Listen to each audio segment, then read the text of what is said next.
Hey everybody, Zon gets 134 here. Average Joe Squad here. And me, aka Avat Long. link in the description. And welcome to another episode of Remember the Hyphen, the show where we look at video games, comic books, everything in between. And as always, we are ready for another vlog. So now featuring Chad Kroger. Featuring Jesse Scott. We were watching a VHS copy of Spider-Man this morning before we all got together, and it was we were getting a little nostalgic. But anyway, so the day of spoopiness is upon us. Halloween, Hallabib, whatever you call it, the Dia de los Muertos. What? Samhain. Samhain. This is how it is pronounced, isn't it? Samhain. Irish, yeah. Irish are weird about the pronunciation. I only said that because the real Ghostbusters called him Samhain. I've seen it pronounced that before, so. I mean, linguistics. Yeah. You would think linguistics major would know, but how many drinks Irish, have I had? Man. What's that? How many drinks have I had? That's going to depend on what I pronounce. True. Anyway. Yeah. In the spirit of Halloween, we were looking for something to do, and what better Halloween thing to do than the long Halloween? Ba-da-ba-da. Yeah, so we decided we'd do Batman the Long Halloween. We actually have two versions of the comic in the car. Yeah, this is actually the copy. This is the normal paperback trade you can get on Amazon. Yeah, and then these guys wanted me to read this for this So vlog. I let Lee here borrow my copy, which is the absolute. Yeah, he tells me, oh, it's next to Colton's book, or Colton's book bag. Don't worry about it. It's right there. I go, I didn't see no book. I just thought it was this big old box. And he says, oh yeah, that's the book. It's an absolute edition. Yeah. So like. If you drop that, you'd kill a small dog. So the Absolute Edition not only comes with the actual book, it also comes with a foreword by Christopher Nolan and David S. Goyer, aka the guys who wrote, the Nolan Batman stuff, The Dark Knight. My copy actually has it too. Oh. Well, then what's the point of this being an Absolute? To be fair, it also comes with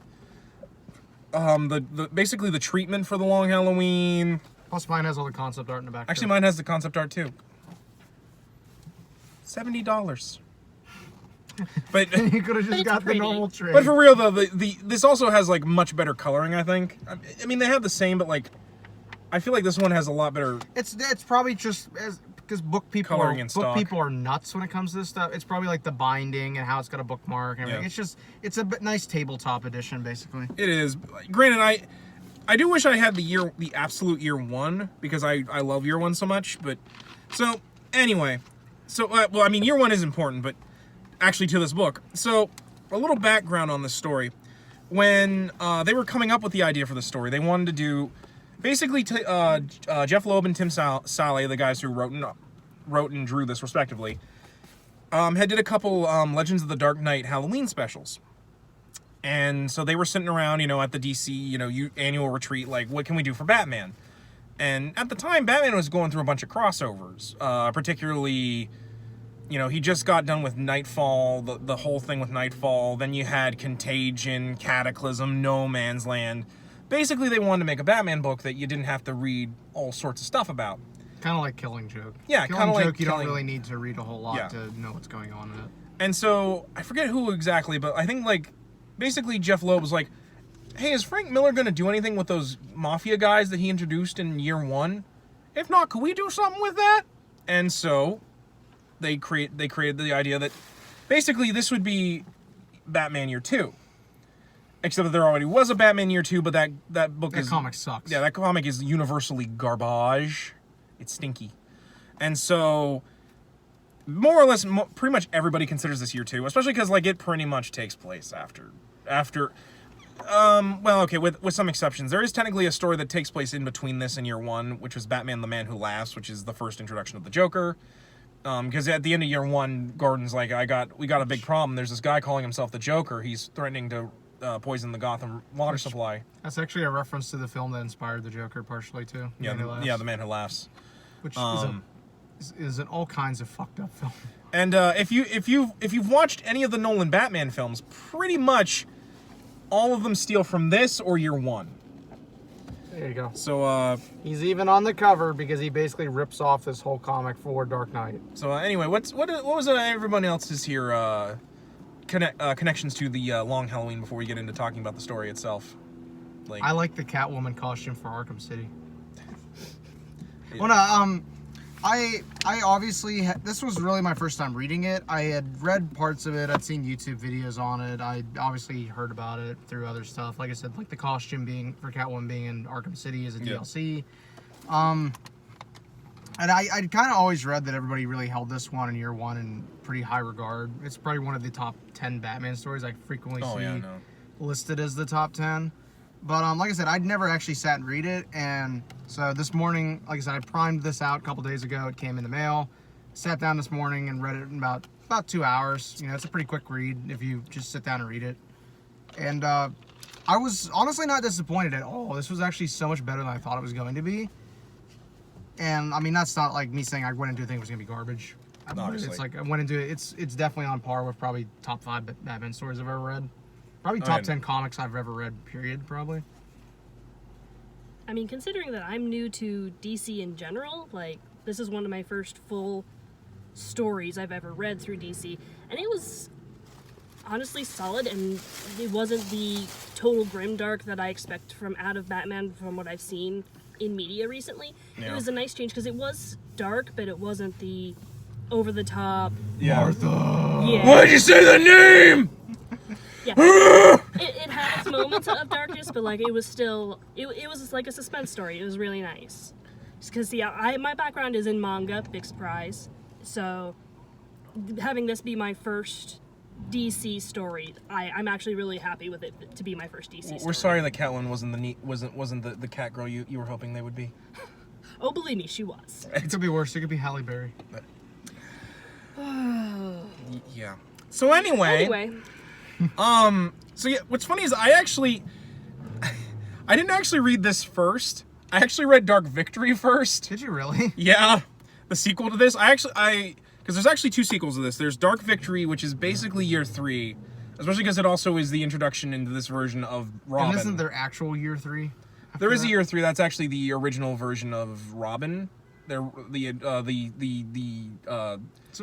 post-crisis origin for Dick Grayson. So where does Robin year 1 take place then? There is no year 1 for Robin. It's there's one for Robin and there's one for Batgirl. It kind of takes because that's year 3 for Batman, and then it's weird. The years kind of all because like that one takes place after year 3. And to be fair, it's kind of weird because sometimes people consider that in canon, and sometimes they consider Dark Victory. There's actually here comes Truck Boy. Yeah, like I said, there's tiny penis. Yeah, so there's Batman Dark Victory, and then another sequel after that called Catwoman When in Rome, which we'll get into that as we talk about the story. They actually mention it on the back. Yeah.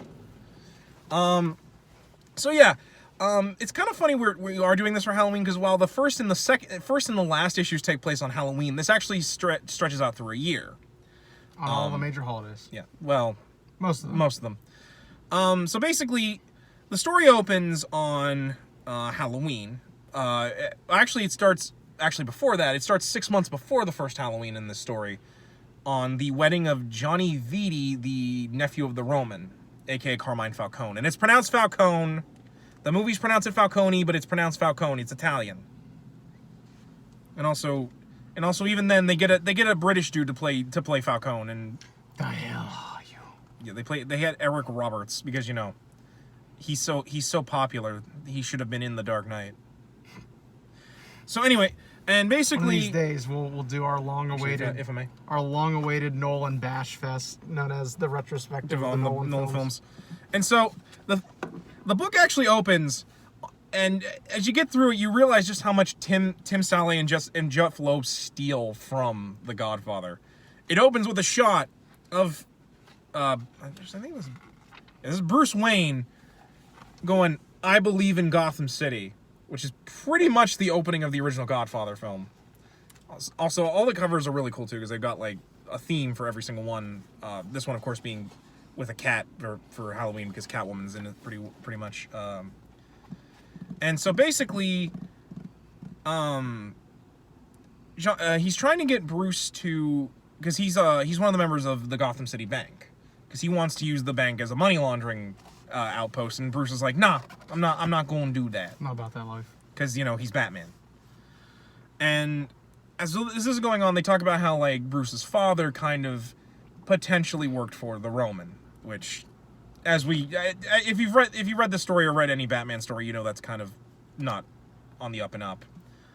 But so basically, this is more or less a way just to introduce all the major players, because you basically get all of the Romans family, which I actually like this. I think both this and this version actually has at the end of the book. Let me find it here. Yeah, it actually has like a little thing about the Roman family tree, which is nice because it's kind of hard to follow unless you're really going through it. But basically, we were introduced to the entirety of the Falcone Roman crime empire, as they're going through a bit of a rough time because, you know, Batman is more or less... You've dined well. Yeah. You've eaten this city's hopes, its wealth, but tonight the feast ends, and from this moment forward, none of you are safe. Which they bring back for the recent Catwoman series where she kicks a door and is like, you've dined well. Oh, and no, that's like, actually... oh, yeah, no, here we go. Yeah, I think they did that in the Batwoman comic, too. Or the Batwoman TV show, which I'm like... It's become such an iconic thing that they reference it so many times now. But basically, you know, Bruce decides to enjoy the wedding, even though he doesn't really want to be there. But basically, he wants to, after the wedding's over, break in and find the Romans' like ledger. Basically, you know, because for some reason gangsters always have like a big ledger of all their crimes in a safe. It's not fruitless. He gets to dance with Selena. Wait, he runs into Selena, who I feel like is... I was gonna say he's mostly there for the titty. I mean, Yeah, come on. it's true. I have to admit, have you seen Catwoman? Yeah, I mean, trust me, I've seen. Oh yeah. Let me see if I can find Selena because she I mean, looks. can you blame him? I actually really like the way they draw Selena in this story. It is really unique because She reminds me a lot of Winona Ryder, or not Winona Ryder. Sigourney Weaver. She looks a lot like Sigourney Weaver to me. Yeah, I can actually see that. It's like she look like I really do like how they draw her. I know a lot of times they draw her with a much darker skin tone, but I was about to say, because originally she had Cuban ancestry, if I understand right. So the hair is great for that. It's Yeah, like, no, speaking as an artist, like they represented that hair really well for a Cuban heritage, but skin tone, guys. Well, representation matters. There is a bit of a reason why they have that skin color, and it's for the later sequels where you find out her parentage. So, but because anyway, comics. Well, we'll get to that, but we also have to remember DC continuity is fucked Yeah, all together. Oh, so What's continuity? So fucked. Well, How many reboots have we done so far? let's see. There was Crisis on Infinite Earths, 0 Hour, Flashpoint, Infinite Crisis. I'm getting there. Final Crisis, Flashpoint, Rebirth. New 52. Well, New 52 is kind of, I consider that with Flashpoint. So technically, there's been at least 6 reboots, and those this are is the why ones I I know. stick with manga, because I don't have to deal with all the reboots like this. Well, Well, I that's mean, the best part. If you're a fan of these comics, it's like we have a reboot. It sticks for like 2 years, and then we go back to how it was. Well, that's And like it's when- even more convoluted. that's like I when would people- not be able to keep this That's straight. like when people argue. Nobody See, does. That's let's- the best part. It's let's- all it's all about take what you like, Like in- consider it canon, and just fuck everything else. So while all this is going on, we're introduced to Harvey Dent, who probably most of you know as Two-Face. Yeah, I didn't know that. This book is actually where they really started going in that Harvey Dent was the DA for Gotham, because before then they never really did much with Harvey Dent, like before pre Two-Face Harvey Dent. So and here he's writing down license plate numbers for all the Romans family so that he can like use it to get them on crimes and stuff, and then the Romans enforcers come down and beat the crap out of him until Bruce breaks it up with Selena. And so basically, while all this is going on, Batman and Catwoman eventually do break into the Roman safe, which the Roman has kind of a big mat on for Catwoman, because in year 1, Catwoman clawed him in the face and gave him permanent scars. This was because in year 1, everyone kept saying that Batman and Catwoman were working together because, you know, animal motif. And so and Catwoman's like, I keep thinking I work with him. I know. He doesn't disfigure anybody, so I'll leave a big scratch on the Roman's face. Which she doesn't ever do again. Well, she does again in the story, but not on purpose. And so, basically, because of all the stuff that both Batman and Catwoman have done, the Roman's like, I've had it. I'm putting a $1 million bounty on the bat and the cat's head. I want their heads, and I want them on my piano table. My piano. You will, and I will have their heads on this piano. With reference to Samurai Cop. All I can think of was that meme I showed you of Ronald McDonald on the phone. I want the king dead, I want his family dead, and I want that White Castle burned down too. Don't get me started on that Wendy roasting me on Twitter.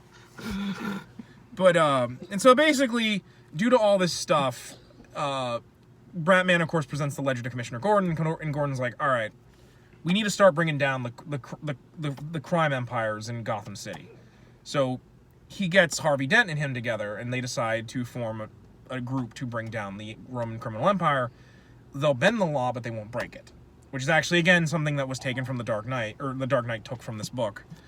And this is honestly probably the best part of this story, is the fact that it's about the White Knight of Gotham, Harvey Dent, the only good cop in Gotham, and the Dark Knight teaming together to bring down the Roman family empire. Unfortunately, while all this is going on, a new serial killer is in Gotham, known as the Holiday Killer, who kills people once every holiday, once a month on a holiday. Of course, starting with Halloween. He gets his name because he usually leaves some sort of holiday trinkets. Yeah, like for instance, in his first kill, he leaves a pumpkin. I don't know if you can see it up there. It's in the corner. His other MO is that he kills people with a .22 with a baby bottle. It's a baby nipple. Baby bottle nipple on it as a silencer, which I don't think would actually work. No, that's actually been myth busted a couple times. That's actually a valid thing. Oh.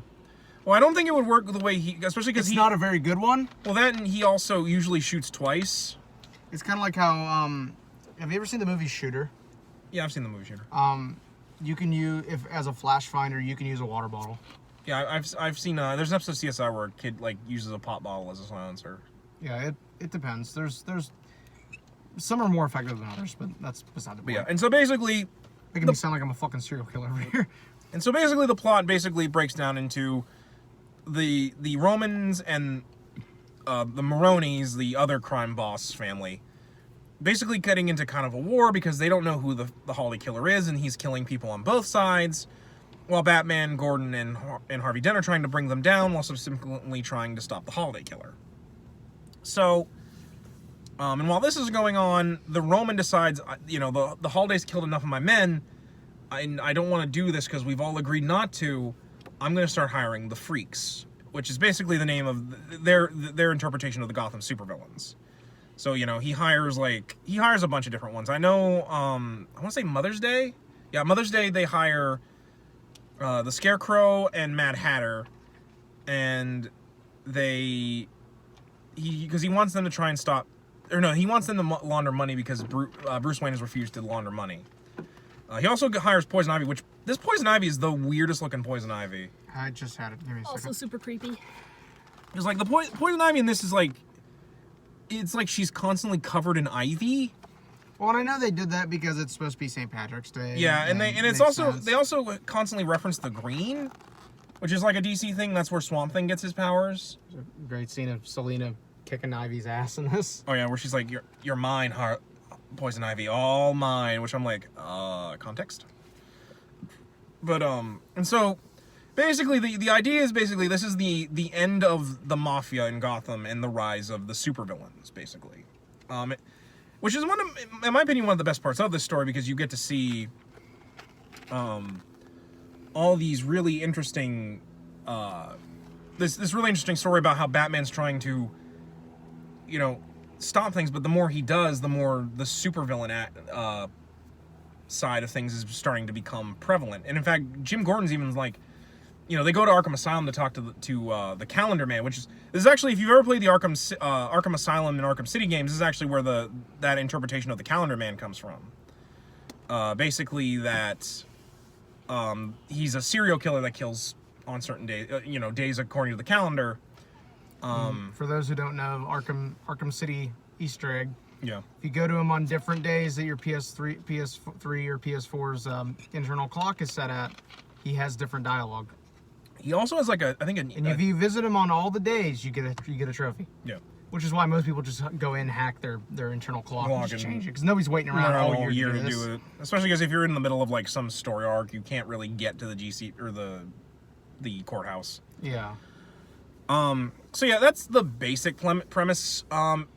It kind of goes all over the place because they want to do all sorts of different things. They have a subplot with the Joker's trying to figure out who Holiday is because he's decided this town's only big enough for the one of us. which is kind of I will admit, I love Tim Saleh's drawing of the Joker where he is so freaky. Where he has like he's just all teeth. He's like all teeth. He's like it's like piano keys for teeth. He looks like the fucking Grinch. Well, then you have that scene at the end when Bruce punches him, and it's like just hitting him right in the fucking teeth. He pulls out brass knuckles and just wails on the Joker. Which can you blame him? Which I will admit that's my face, clown. I love this story, but like Tim Saleh or Loeb's writing of like the rogues is really weird. Like, the Joker talks in riddle, like, nothing but riddles.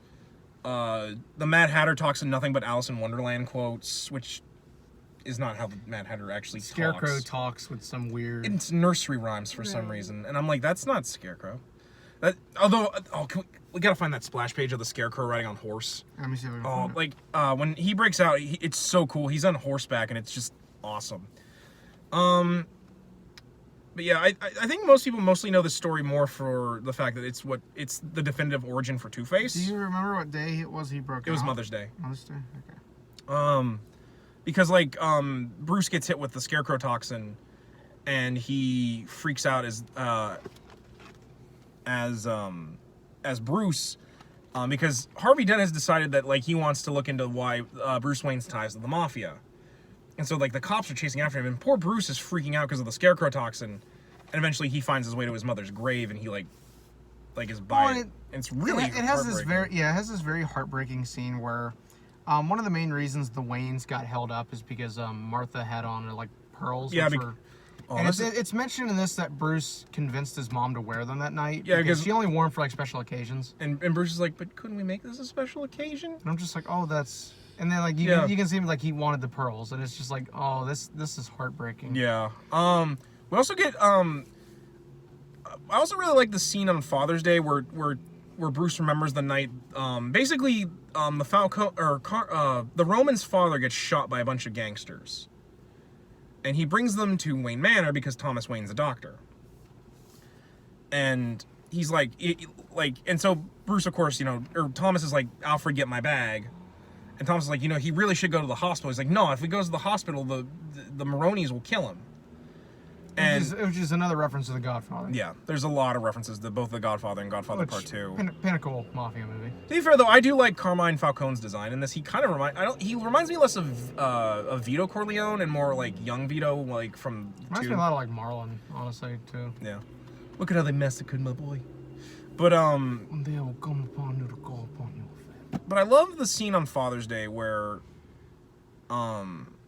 Bruce remembers it, and basically Thomas Wayne's like, I'll save his life, but I'm not doing it because I want a favor from you. I'm gonna save his life because he's a man and I'm a doctor. And that's where I think Bruce more or less decides that no, my father wouldn't work with the Roman. And in fact, I think they imply that the Roman actually more or less had the Waynes be off limits just because of the fact that he was so impressed with Thomas Wayne's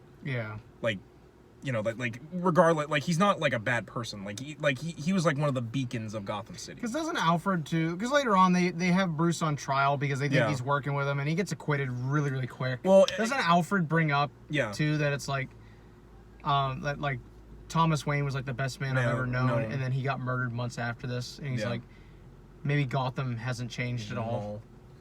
Which even Gordon's like, that's gonna set us back. I'm like, well, yeah, because Alfred's talking the fucking truth. Yeah, no, because Alfred's like, he's like, I've been around long enough to see this crap. It took my boy's family away from me, and took away the only thing I have as a son, because, even though he didn't die on the night of his parents' death, Bruce Wayne the child died, and that was where Batman was truly born, in that alley. The man, like.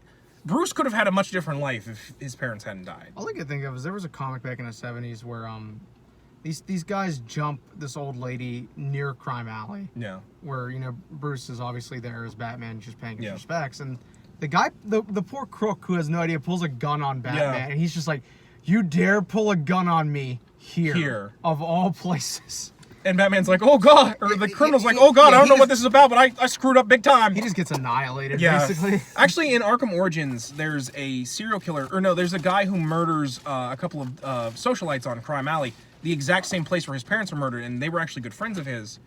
And one of the things is when you do the crime scan, whenever you look over their bodies are actually right where Martha and Thomas was. and it'll glitch at his detective thing will glitch out, and you'll see Martha and Thomas Wayne, as if implying that that's all he's seeing. So when he actually catches the guy and got him by the throat, he's like, "You animal! You killed them! Don't you know they had family?" Like, he almost murders this dude until Alfred's like, "Sir, why don't you let him go? And let's just not be in this alley for a couple of days, okay?" Yeah. Well, and getting back to the comic, there's this really touching scene where, as you mentioned, that Bruce remembers what happened with his dad, and he mentions to Alfred, he's like, "I miss him," and it's like that's a very soul-bearing moment for Batman, which we don't.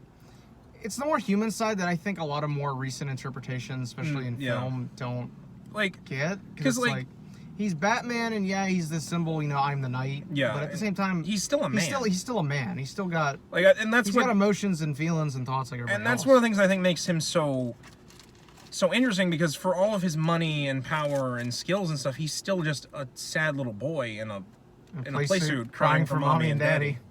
It'd be funny if it wasn't so pathetic. Oh, what the heck, I laugh anyway.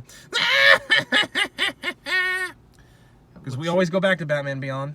That's the best. That's the greatest Mark Hamill Joker performance ever. It is true. Nobody's gonna change my mind on that. But and so basically, I know we tried explaining the plot, but it's very vignette-y in that way, because it's very much this happens on this holiday. It's almost like a novella in a lot of regards. It's very much a crime novel, which I think is what makes it so good, and what I think later stories don't do very well trying to do this.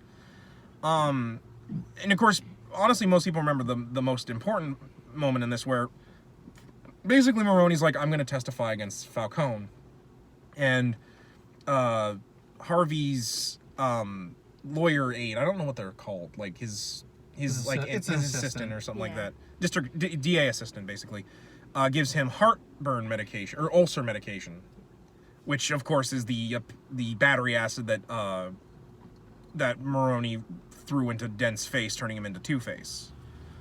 But I will admit, this story did do a lot of things. It also introduced the more modern origin for Harvey, that his father was crazy, because he goes to visit his father, I think, on Father's Day, and he's in the basement, and Gilda's like, "Oh God, you went to see your father? How is he?" And he's like, "The same as always, crazy. He gave me this coin," which is of course the infamous $50. That's the two-sided $50, that eventually he would scar on one side.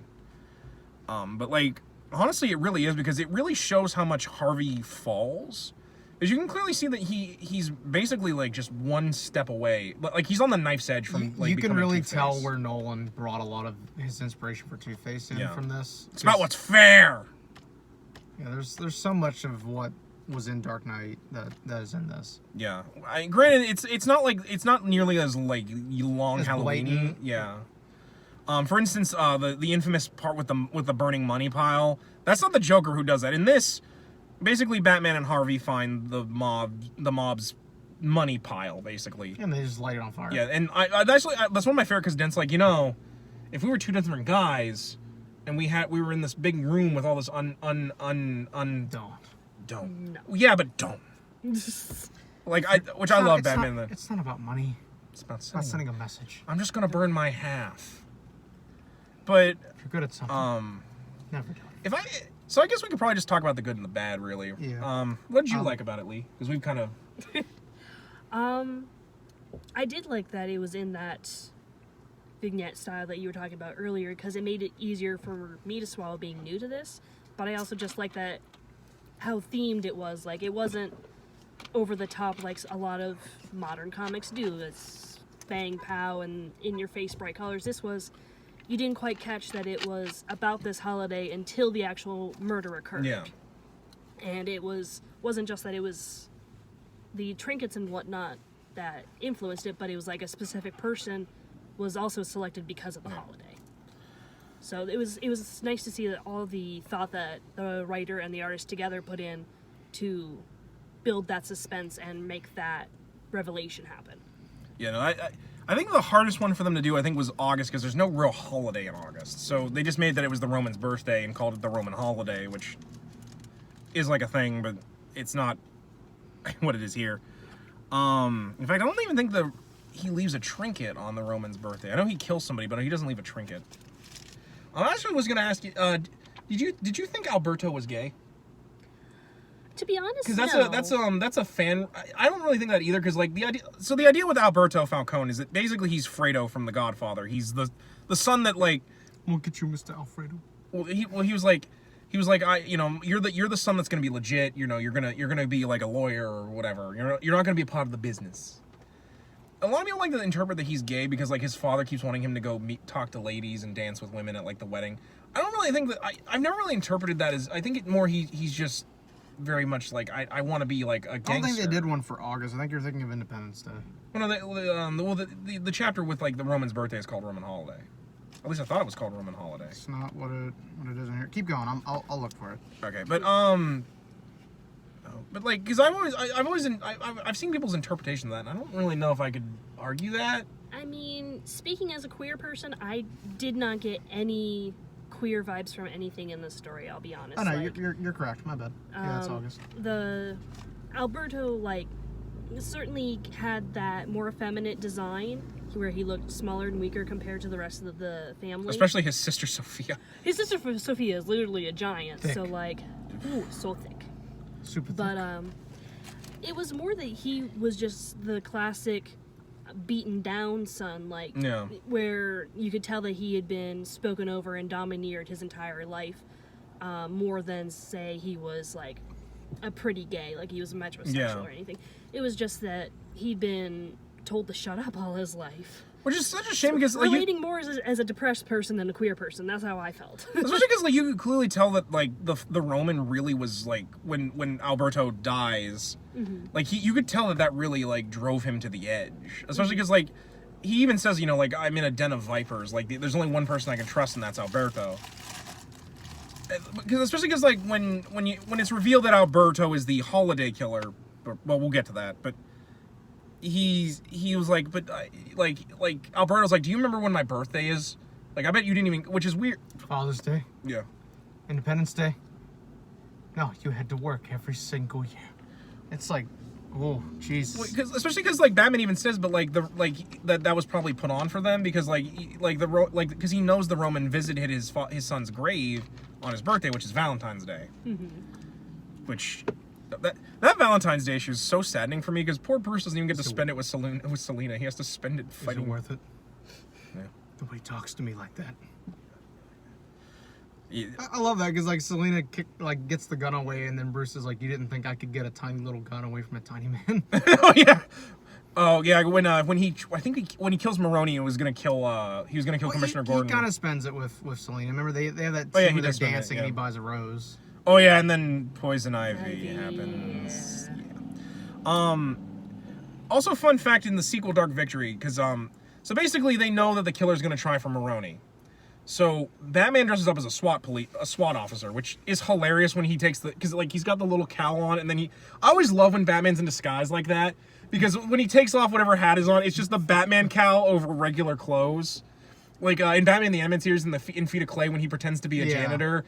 And he takes the hat off, and it's just the Batman cowl with a janitor's outfit. It's so funny looking. Maybe if I wear this outfit, no one will suspect suspect I'm Batman. Remember that one where he's wearing the top, but he's still got the pants on from the other one? Oh, yeah. That's that one I gave you, Son of the Demon or whatever. Oh, yeah, because every time he fights Ra's al Ghul, he has to get shirtless and sword fight Ra's. They both have to be shirtless, and so it's just his Batman pants and the cowl, which... This was 70s Batman, so he was a hairy, virile dude. He was covered in hair. Which is, you know, I can relate. Yeah, no, I can relate. I mean, not the rip thing, but where was I going before? Oh yeah, in Dark, because basically Alberto, you know, tries to kill because he's the holiday killer, or so they say. We'll get to that. Batman, like, he basically tries to kill Gordon, so Batman just flips out and brutally beats Alberto. Like when he talks to his father later on, both arms are in a cast.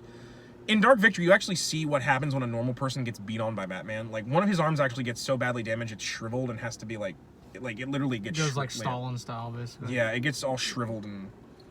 I think he even has to, like, walk with a cane. Like, because he gets that badly beat on by Batman. Yeah. Yeah. And so, I actually really like that part of Dark Victory. Probably my favorite thing about this story is more just the use of Solomon Grundy. Actually, like I some of the villains are okay. Like I like Joker quoting The Grinch Who Stole Christmas when he's stealing the people's house. Like when Harvey walks on him, he's like, "My dear, this one light bulb is out. I must take it back to my shop and fix it." It's like, Jesus. And It's so in character. He's the only person that I think makes sense for why he's just talking in this weird thing, because it's the fucking Joker. Yeah, no. So he's like, I'm on Christmas. I might as well do the Grinch. He does this shit all the time.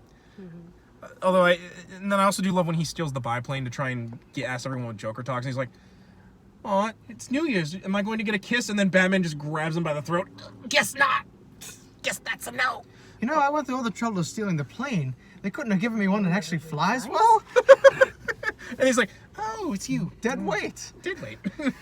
No, the Joker's probably other than Solomon Grundy, just because this is, I think, the reinterpretation of Solomon Grundy. Instead of being like, he talks in full sentences, he can only talk in Solomon Grundy, born on a Monday. Which is how Dent gets to him later, because Dent quotes the rest of the song, and it gets him to sit down. Speaking of, I love that scene where the doctor comes out after Harvey's, "I'm afraid he's gone." And Gordon's like, "Oh no, he died?" No, you don't understand. He's gone. And then he dies because he got stabbed by a scalpel. Dies. Like, it was so dumb. But yeah, no. I also love when Dent basically just goes to the Roman and he puts the gun to his head and he's like, Batman's like, "Stop, Harvey, and think about Gilda." And he's like, "I am," and then he just shoots him. And shoots him twice. Yeah, shoots him twice because couldn't have happened to a nicer guy. I do love that the recurring, like, it's a lot better than Frank Miller, where he constantly says the same lines over and over in like a page. Here it's, it gets said in the beginning and then it gets said later on. Like, "Couldn't happen to a nicer guy." I think they make a lot of references to Harvey kind of being like doing things twice. Or no, there's an Irish guy in the Irish mafia that blows up his house. Which is actually, I think, taken right from the like Two-Time. That's what I think taken straight from like The Godfather. Yeah. Or Goodfellas or something like that. If I were to have any complaints with the story, I don't mind the reveal that there was probably like that they don't there were multiple Well, real quick, let me dive into my thing, because I mentioned this to you, is that I feel the big strength of this story is that they don't explicitly come out and tell you that there were multiple holiday killers, but the thing is, it doesn't tell you which one was which. Was it Alberto? Was it Gilda? Was it Gilda? Was it Harvey? Like, it doesn't come out and say. And I actually think I actually really like when literature does that, because in my opinion, it's so easy to come out and be like, this is point A, this is what happened in point B, point C. It's much more interesting to be like, here's B and A. I'm not going to tell you what the rest of it is. You have to figure it out. And I kind of like how that they do it in this. It really kind of leaves it up to the reader's imagination. Like, you can make your own theories about it. You can be like, well, I think, person A did this, but person C did that. Like, it's interesting how they do that. And I actually think it's a big strength of this, is that it's not very clear cut. Yeah, it's one of those things I'm kind of on the fence about, because I do like it, but at the same time, I think it's less that it was being clever and more Loeb was like, I actually don't know who the holiday killer is. Yeah. Which, even if they did, like I said, it's still, in my opinion, I feel like it plays. I think it does work. It's one of those things when I go back and read it, sometimes I waffle between whether or not I think it's good or not. Your thoughts on that? I mean, it's always good to have that bit to question, like with Colton was saying, because it keeps you thinking and wondering about how things played out, which makes you realize other details in the story. So I'm with Colton on it. All right. Well, since I figured, I'm gonna play a game. Who do you think killed who, and do you think Harvey actually was a holiday at any point, aside from when he killed the Roman? Because personally, I have a theory, but I'm kind of curious to see what your guys' theory is on who did what. I think Harvey did the initial ones, then he stopped, and then Gilda did a couple, and then stopped. And then I feel like Alberto kind of did it randomly on and off. You think that maybe he only killed Maroni? I think was one of those. Like, I think he probably killed at least a couple, but it was randomized. Well, it's kind of like how I think Alberto it's like how a lot of people thought there were multiple Zodiac killers running around, because it was like the modus operandi was the same. To be honest, other than Maroni, I think Alberto killed the coroner, because I think the idea was that the coroner helped him fake his death. Yeah. And he's the only one who isn't like related to the crime syndicates. I mean, I'm mostly with Colton, but I'm gonna flip flop. I'm gonna say that Gilda was actually the one who started it, just because of how the story ended and what she admitted to in the end of the story. I would say that she probably did it to try and ease Harvey's work, because she was worried so much about his mental health at that, and that when they started to actually start to build their life and whatnot, she went, oh shit, I can't keep doing this. Stopped, but Harvey was inspired and picked it up. Honestly, for me, I actually don't think Harvey was the holiday killer. I think it was mainly Alberto and Gilda. But that's mostly because, and I know that they do have, like, you know, Harvey, your hair's wet after Alberto died, well, he's like, it's snowing. But for me, I always thought that Harvey didn't, because I like Harvey's reaction to Gilda, like when he hears Gilda's name, is that I think he knew Gilda probably did it and didn't stop her, because he's like, well, you know, you're doing my job for me. But to me, I always kind of assumed that it was just Gilda and Alberto, especially because, like, you can argue Gilda started with the killings up until she got hit into the house explosions, because she was mostly going after the first killings were mostly people either related to or working for the Roman, and then after that it was the Moroni family that was getting offed off.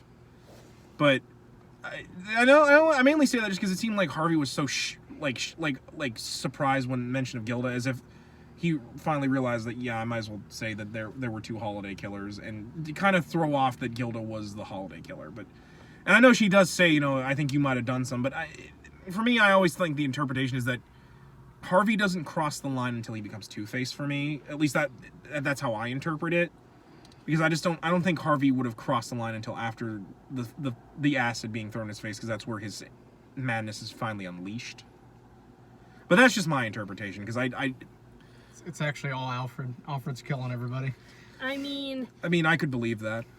He doesn't have the anti-gun thing Batman does. Like, I he just don't subscribes subscribe to to such such niceties. No, Alfred's the Batman only... is actually the one holding Alfred back. Alfred's the only one that Batman in the Bat family that is he's okay to use firearms. Because, like, you know, and to be fair, the cops too. Because Batman's not like, no, you can't kill anybody. No, he'd be like, no, if Gordon killed the Joker, I would congratulate him, and then he would get a steak dinner. Well, bullshit. Remember in what comic was it where it was No Man's Land? Okay. Remember, the Joker shoots Gordon's wife. To be Gordon's fair, sitting there with a Magnum trained on him. in fairness, he said that because he's like, I don't want Gotham. We can't start again like this. That was his thing. So the best part is Gordon Shoots him Gordon's in like, both all right, kneecaps. yeah, shoots him in the kneecaps. He's like, and here the we go. Joker's like, I may never walk again. Oh, like your daughter. Very funny, Gordon. Yeah, he said that. And I'm just like, Gordon, go shoot him again. Shoot him in the arms this time. After that, Batman should have been like, all right, shoot him. just shoot him. Just kill him. Just kill him. I'm going to turn around. A fitting end for his kind. I'm going to turn around. And then after I hear the gunfire, I'm going to turn back around again and be like, oh no! Someone killed the Joker. Did anyone see? It was a sniper. But we got the gun right here, and then Batman just lobs the gun. I don't see no gun. You killed him, didn't you? He was gonna do something so terrible. You had no other choice. Just shut up and drive. But I do love. There is one of my favorite comedic things, and this was April Fool's Day when the holiday killer shoots around the Riddler, as if to say, no, it's April Fool's Day. I don't kill on April Fool's Day. That's the joke. Which I guess you could argue maybe Harvey did that to Riddler because he was worried Riddler would get onto him. Which, once again, Loeb is not very good at writing the Riddler, because he also wrote Batman Hush, and he also is not very good at writing the Riddler there. Because, like, in that, he's like, no, I figured out Batman was who Batman was, and then, you know, I gave Hush all the stuff he needed to do it, and I'm like, I don't really Joker's like that. not that. Riddler's not that smart. No, well, I always liked in Arkham City, or no, in Arkham Asylum when he talks about Batman, he thinks that Batman is a criminal because what good person would spend all their nights fighting criminals? Yeah, Like then it gets to Arkham Knight, and when the big reveal happens, oh yeah, no, he's like, yeah, because spoiler, Scarecrow in Arkham Knight, Scarecrow reveals to the entire city and the entire world, like, hey, here's Batman. I unmasked him. He's Bruce Wayne, and Riddler is like, nah, I don't believe it. Billionaire playboy is not outsmarting me. There's no way. I don't buy it. And I love that because when you drive him to the GCPD, Batman's just like, Yeah, you can believe whatever you want, Riddler. It's been a long night for me. I'm too tired for this bullshit. This is after Catwoman. This is before Catwoman beats the living shit out of him in one of the DLCs. Speaking of, in this book, so did anyone figure out why Selina was bothering the Roman? I actually didn't. We already talked about this. Yeah, went over my little head. Well, in Dark Victory they bring it up, but it's more addressed in Catwoman When in Rome. Basically, the reason Catwoman is bothering the Roman is because she's trying to find proof that the Roman is her father. That she's the illegitimate daughter of the Roman. In fact, that's actually kind of arguably why she has such a paler disposition. Because it's kind of implying that she's half Italian. Speak Italian. But basically, like, because in Dark Victory, she goes to the grave of and she's like, I was just curious to see what my other side of my family was like, and it wasn't really something I liked, basically. In fact, I think they bring it up a lot more in Catwoman's stories, like up until like the New 52. In fact, they reference it in Arkham City when Doctor Strange is talking to her before he throws her into the city. He's like, I remember back when the Roman was still around, and you were bothering him so much. Why was that? And then she says, "Screw you," but that's because that's what Selina does. Yeah, and I actually never caught that reference until I read this morning, and I was sitting there thinking, I'm like, this sounds really familiar. Yeah, because they don't bring it up here. Like the part where it's like Bruce is like, why are you always bothering the Roman? Yeah, they never bring it up in the book. They bring it up in Dark Victory. But even then, like, it's like, what? How'd you figure this out? And it's not addressed except in Catwoman's solo series, where they go back in time to talk about the fact that she is the illegitimate daughter of the Roman, which I thought was kind of cool and gives a more interesting background to her than just year one. Oh, she was a dominatrix prostitute that stole from men when she dominated them. Yeah, it gives a little bit more like that. She grew up on the streets. She should have been in the well. It's one of the things from Gotham I actually like. Oh yeah, where she's a thief.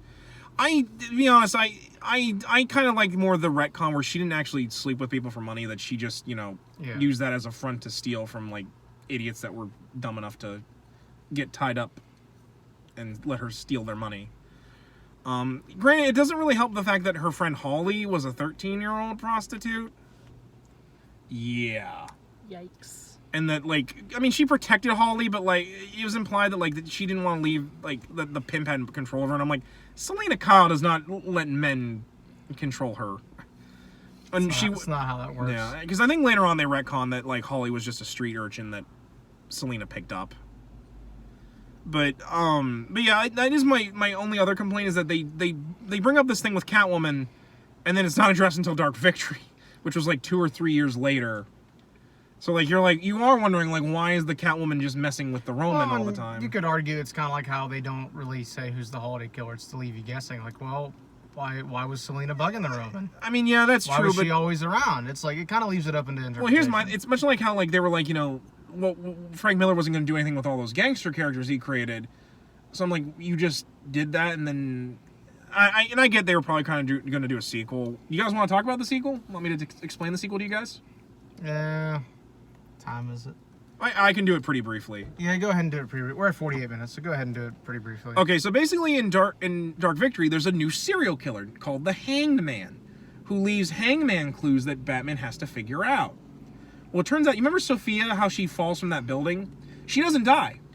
She gets paralyzed, except that she actually doesn't. That's just a front for her, because basically she's forced to take care of Alberto, and her and the Calendar Man decide to get revenge on Alberto because Calendar Man's mad that everyone forgot about him because of Holiday. Which he mentions directly in this story. So they kill... So it's actually Sophia who's the killer. She's going around killing, like, all these, like, corrupt policemen that used to work for her father, because she kind of wants to have a fresh start because of that, and the fact that, like, her and the Maroni were, like, having an affair. Like, the Maroni cheated on his wife with Sophia. And so she's murdering people because, like, they try to figure out how, the hangman is hanging people, because, like, you would have to be pretty strong, which Sophia is, because, like, they think that, like, this is, like, a 9-foot man, but, like, because, like, the idea is that, like, nobody can figure it out because Sophia is pretending to be paralyzed. Yeah, it's not a 9-foot man, it's a 9-foot woman. Yeah, a 9-foot woman built like a brick shithouse. I just want to see you turn into a giant woman. And so, Thick.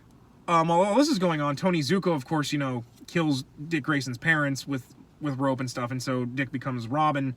But basically, while all this is going on, a new corrupt DA is in town, and she's a woman, and she's banging Two-Face.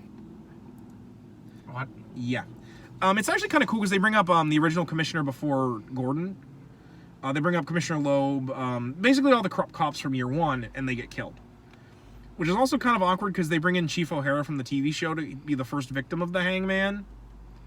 Which I'm like, thanks for that, I guess. It's like in Batman and Robin, they mention Aunt Harriet. That's actually only in the comic, actually. I know, it's only in the comic adaptation, but still. Yeah, but like, that's at least better than just Chief O'Hara getting murdered. But, and so basically... This was still the point where we didn't talk about the 60s show. Yeah, and so basically Two-Face is kind of becoming the new criminal, the new mobster, basically. And him and his mobsters are escaping, and they end up in the Batcave. But, of course, Robin is now debuting as Robin, and him and Batman fight the guys, and they bring Sophia to justice. I think she dies, actually. I can't remember what happens to Sophia, but... I'll probably pick it up here soon. But basically it ends with, like, much like this was with a big wrap-up, where, like, Batman's talking about all this stuff. Him and Selina officially break up, but, I mean, officially. Basically, they stop banging in their civvies and start banging in the costumes. And then they eventually figure out, oh, yeah, you're Bruce. Oh, you're Selina. You want to bang on this rooftop? I thought you'd never ask. And basically it ends with her going to, like, the grave of the Roman, and she's like, I to be honest, I kind of just wanted to know what the other side of my family was like, basically. And I've never read Catwoman in Rome. I need to pick that up at some point, because I would probably read it. But next time we go to Erie or something, we'll have to look for it. So in summary, I do like this story. I don't know if it really ties into Halloween, just because it really only is Halloween on 2 issues of 12. But I think it's very interesting. You got all these costume characters, and you get the Penguin for like a page. Isn't it like one panel? Yeah, he's in that big panel when all the criminals are gonna kill the Roman. Oh wait, there's 2 because he gets put in the net with the Mad Hatter. Oh, yeah. So he gets a whole 2 panels. Which is hilarious because I think he plays a bigger role in Dark Victory. But as a whole, I think it's really good. If you're ever curious about the book that inspired the Nolan trilogy, as well as apparently Christopher Nolan, who plays Batman in those? I feel really dumb. I can't think of who played Christian Bale. Apparently this is Christian Bale's favorite comic. He got his portrayal of Batman from this in year 1. I'm not wearing hockey pads. Yeah, but overall, I think if you want to read something kind of Halloween-y for Batman related, I'd say this, or the Halloween issues that Loeb and Saleh did. In fact, I think they're actually in a book like this too. It's called, I think, Haunted Night. Oh yeah, I think the first story is called Amazon. Batman Haunted Night. I think it's in my Amazon wish list. I've just never picked it up. But like overall, I think it's a solid story. I just think if you go into it expecting it to be actually like a long Halloween, it's not really. They only called that because it started on Halloween, and the mobs call it the Long Halloween. They actually reference this too in Arkham Knight. Oh yeah, they do reference it in Arkham Knight. In Arkham Knight, there's a side mission where there's a serial killer going around Gotham, and Bruce is trying to figure it out. And he's like, he scans the one body and gets clues about it. And Alfred, I think it's the second body actually. And Alfred's like, I seem to remember this reminds me of an adventure from earlier in your career, and it also took place on Halloween. It also took place on Halloween, and I do recall it turned out to be quite a long holiday. It's also really nice because it was in depth and had all the different Batman villains and everything, explained them without being overbearing. Like I stated earlier, this was my first Batman comic, and I've only seen a few episodes of Batman the Animated Series, Batman Beyond and whatnot. So it wasn't over the head, but beat you on the head type. This is who everybody is, but it still was like sparse enough that you just wanted to know a little bit more about so-and-so. Like Poison Ivy has like 3 lines, and it's like, no, what's her motivation here? Why is she here? Is it just money? Does she have other plans? That did bother me, because I'm like, this is not really the Ivy I know. I mean, we're in it for a shitload of money. I mean, I only know so much, but like, I know Poison Ivy isn't really out for the money. Yeah, she's usually an ecological terrorist. She's an eco-terrorist usually. So like, why is she trying to get herself funded? Is she trying to get her roots. Yeah, that's into my the mob my to only get- real or my only real something, or- complaint with Loeb is like he has all these villains, but like he doesn't really do anything. all of them properly. The only one he it's a really good uses well is the introduction to Joker. them, but it doesn't explain them or their motives much. Especially if you know Mad Hatter and Scarecrow, you're like, why is the Scarecrow talking in nursery rhymes? I will say this Scarecrow, out of the designs I have seen, best character design for the Scarecrow, it is A+. Oh yeah. The only other Scarecrow design that I is Arkham Knight. yeah He he has is he actually legitimately he has like a fucked up in Freddy Arkham Krueger Knight. glove, but it's epidermal needles that he just stabs into you Well, and it's injects like with he fear looks toxin. a lot like this in Arkham Asylum, and what happens is he gets attacked by Killer Croc and mutilated. And apparently he So when he sews his shows up skin in- back on like a patchwork. So when he shows up in Arkham Knight, he is fucking legitimately nightmare fuel. Yeah, he doesn't need the toxin to be scary. He is just fucking freaky looking. Your thoughts on Long Halloween? Like I said, I had never read the whole thing. I went into it expecting it to be very good because I've heard a lot of good things, and definitely was impressed. It was a lot better than I thought it was going to. I love the art style in this, honestly. The art style was really, really good. Kind of like what you said. It's not very over the top, bright colors and everything. It's kind of more subdued. It's almost like watching like a film almost. Which And that's actually, I will say, is actually because of the type of ink that they were using. If you look especially on like the cover pages and whatnot, they used India ink for a lot of the detail type work, which gives the rough, scratchy feel, and that's what gives it like that noir movie feel. I also like the way they use negative space for a lot of the panels, especially because like the introduction, you can the only things you can see of Bruce is his face and his hands and like the window. Whenever they do the black and white images, they do. I actually also really like the. You might actually have noticed this on the April Fool's Day issue. Give me a second here. The idea was with this one because it was supposed to be. Oh no, I went too far. Here, let me see it. Basically, it was supposed to be all negative space. It's supposed to be like one of these old magazines for like fashion magazines where like it's negative space. There's supposed to be a puddle underneath, but there's not. They didn't get rid of the outline of the puddle when they made the issue, and apparently that's a thing that really bothers Sally because he created the. It actually I think you went past it because it's right here. They forgot to get rid of the outline of the puddle. And that really bothers Sally because when they're talking about the art in the back, he's like, I really like. Loeb's like, nobody but Sally is really bothered by it, and then Sally's like, you know, it really bothers me because like he had this amazing design, and then like they forgot to get rid of the outline of the puddle. I mean, given the color scheme, it probably necessarily wasn't a bad idea because the colors are very desaturated and they probably would have melded together. But they easily could have gotten around that just by coloring the black lines white. Yeah. How do you think this compares to Dark Knight? This is better than Dark Knight. Specifically, I didn't have to listen to. Where's the? Yeah, no. I also think it's not nearly as handholdy as like Nolan's Where's Batman. Rachel? Where everyone has to be like, no, this is why Batman does what he does. Because that's one of my big complaints with the Nolan trilogy. This feels a lot like Batman of the TAS. Yeah. Honestly. In fact, I honestly wish that they would just make the Long Halloween an animated feature. It wouldn't surprise me considering they've done Hush if they're probably going to at some point. Because I think they've talked about doing Long Halloween as an animated feature, and I wouldn't mind watching an animated feature with. They'll get to it eventually. I mean, they've already done Killing Joke. They've done Hush. They've done. Well, let's be honest. They did Killing Joke really badly. We're not going to talk about how badly Killing Joke was done because that's another topic for a whole Actually, other video. fun fact: that was actually the first vlog I ever did, even before I met you. What was how shitty Batman Killing Joke is? Yeah, my first vlog was on the. What, you don't like Barbara and Bruce banging on top of a roof and that never fucking happens? Don't forget the sex gargoyle that watches them with the. Yeah, it's so dumb. Like that never happened. But yeah, I did that for Facebook before I decided to move to YouTube. That was my first vlog. You can't find it because it was only on this Facebook page I added. Oh, I'm gonna go home now. I'm gonna watch it. It's really you have to really dig deep through Watchtower to don't get worry, to it. I'll find it. It's really bad. I got search. I can find it. But so yeah, I think that's basically the overall thoughts on this book. I do feel bad. I kind of took lead of the conversation, Lee. Because we didn't know Lee was gonna join us, but I wanted to try and find because we had planned this out like last week for what we were gonna do for Halloween. the long Halloween, actually. But but yeah, I think that's pretty much all I can say. It's a great book, and I really recommend it.